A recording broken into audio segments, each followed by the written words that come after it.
Subli nagpahimangno si Mayor Inday Sara Duterte sa publiko nga dili tuhuan ang mga nagagamit siyang ngalan o picture nga daw gina-endorso niya ug uban pa. Anang report ni Sheila Vergara Rubio.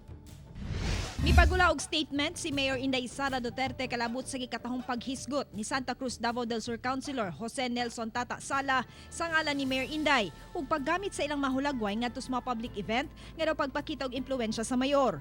Giklaro sa mayora nga dili sila suod ni Tata Sala ug wala siya'y kalabutan sa tanan transaksyon niini mapaligal man o iligal.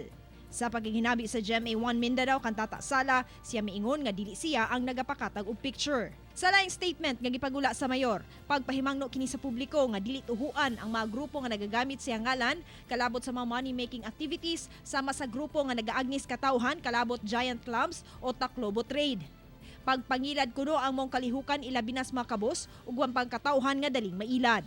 Karong panahon na, padayon ang pagtumaw sa mga kumpanya nga gapangilad o scammer. Gani sa buhatan sa Anti-Scam Unit Davao City, padayon gihapon gadag sa mga biktima sa mga double your money scheme companies. Hinoon pipila sa mga gireklamong kumpanya ang karon na isyuhan na og warrant of arrest.